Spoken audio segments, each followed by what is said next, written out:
Hi there, I'm Mike, and I am here today to talk to you about 5 tips for really successful manifestation.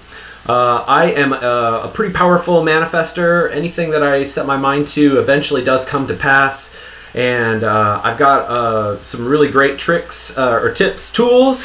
Tools. I've got some really great tools for you to help you to manifest like a pro and speedily, like really enjoyable, fast, successful manifestation. Tip number 1. You need a super clear mental picture of what it is that you're trying to manifest. For instance, if you are after a new job, I don't like to think about the specific company that I'm trying to manifest a job at. I really try to focus on just the environment that I want. So I'll think about how much fun it is to, hang out in the break room and like shoot the shit with my coworkers. Or like how much I enjoy having other people in the office to be able to bounce ideas off of, or how rewarding it is to like do a job that I really enjoy, and I'll manifest the ideas around all of those things. For instance, another instance, if you're really after a specific vehicle, you're trying to manifest, for instance, if you want to be able to spend your time traveling around in a van, you want to manifest a van that you can live in and camp in, things like that. Just see yourself in that situation. Like, I have a beautiful camper, and I am camped by a campsite, and I can feel the fire crackling, and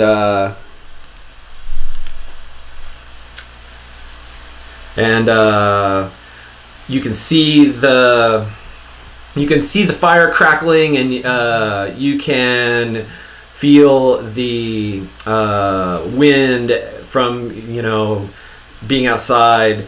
You're sitting outside near the fire next to your camper. You have, oh man, I really messed up.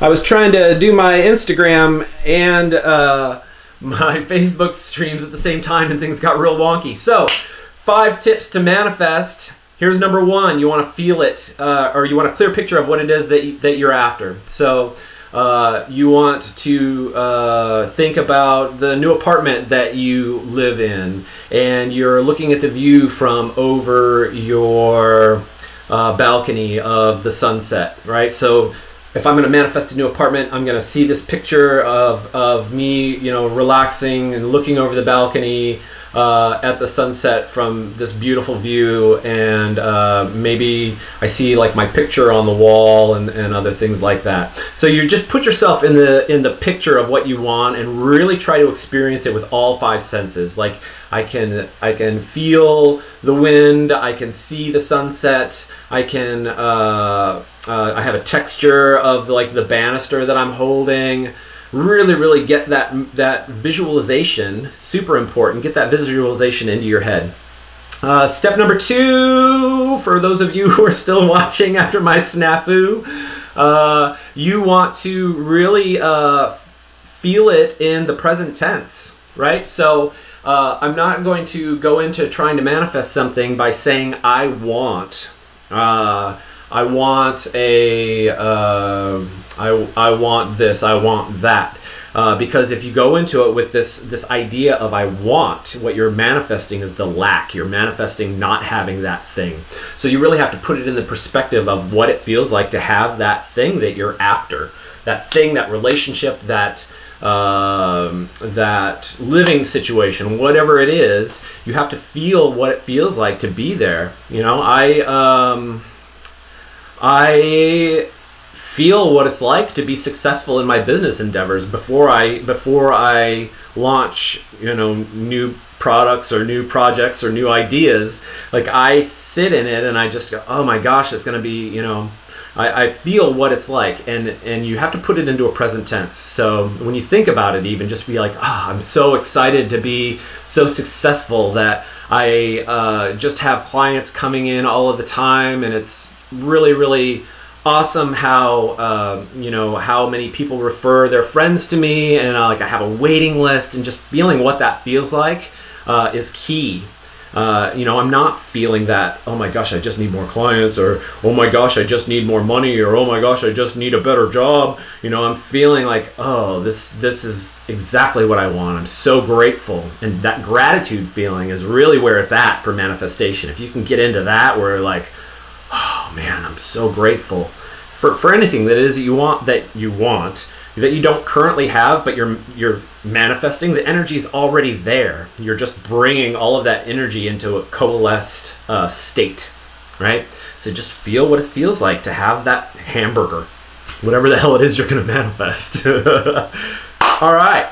So feeling it is very, very important. But like I said, sometimes we really get wrapped up. Hi, Llewellyn. Thanks for watching. Sometimes we really get wrapped up in that idea of I want this thing, instead of feeling that present tense appreciation. I love how it feels to be in this wonderful relationship that I actually do have.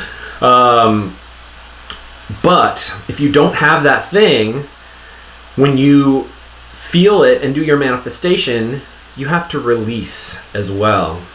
By releasing, I mean you can't hold on to that thing that you want, that situation that you want, that relationship that you want, that financial state that you want, that car that you want. You have to release and let go of your attachment to that thing. Aleister Crowley called this lust for result, right? If you hang on to that lust for result so hard, you'll just never achieve it. You have to release the attachment like you would, like in a Buddhist way. You just have to release your attachment to an outcome. You have to release your attachment to people. You have to release your attachment to the thing.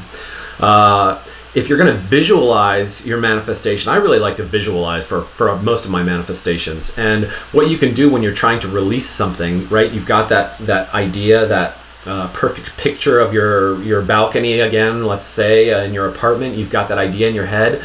I just surround that whole picture in my head with a nice big pink bubble. Pink for like the color of love, right? So I'm wrapping this thing in my love. I can see this picture, this scenario that's just playing out, and it's inside of a pink bubble now. And it's about this big around, and I'm just gonna shoot a whole bunch more love and appreciation into it, and then I'm gonna push it away. And that bubble just kind of floats off into the ether, into space. I watch it vanish in the distance until it's just a little tiny mite of dust in the air, and it's gone. And that will help you to release, right? It'll help you to tell the universe, thank you for this thing. I appreciate how this feels. I'm so grateful for all of the abundance of the universe and this idea, and I'm going to let it go. And once you let it go, it goes out into the universe and it does its thing, and eventually it's going to come back to you. However, step number 4 is to look and listen, right? You have to get into a state for manifestation. You have to get into a state where you're just paying attention to what the universe is putting in your path. For me, I hear my higher self. I like, sometimes it means, hey, look into this, or hey, listen to that, or hey, take a walk down this street today. You want to get outside right now, go do it. And I really just try to hear my higher self and hear the things that I am able to pick out of my subconscious while I am in a flow state or a relaxed state, after I've been meditating or after I've been exercising.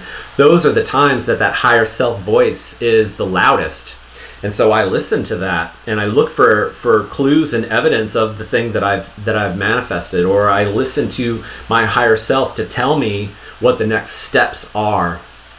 And that brings us to step number 5, which is to do the work. I can manifest, I can try to all of these other steps all day long, and if I'm not doing the footwork to put these things into place, it's never going to happen. I can try to manifest winning the lottery, but without buying a lotto ticket, doing the footwork to get myself to that place is just not even possible, right? So you've got to be willing to put the pieces in place yourself and to do the next right thing. And that's where listening to that higher self really, really comes into play, because who knows what the hell the next right thing is. Sometimes things just kind of put themselves into place in my path, you know? And as long as I'm aligned with what my higher self says and I'm on my path, I'll walk into those things. But if I'm really acting out on, fear or ego stuff, fear, jealousy, lust for results, like my desire, I haven't let go of that desire, then I'm not going to be aligned with my path. And less likely that I'm going to encounter those things that my higher self has put into that path for me to manifest. So I hope that made a lot of sense, and I'm sorry for the weird snafu at the beginning. Technical difficulties are what they are.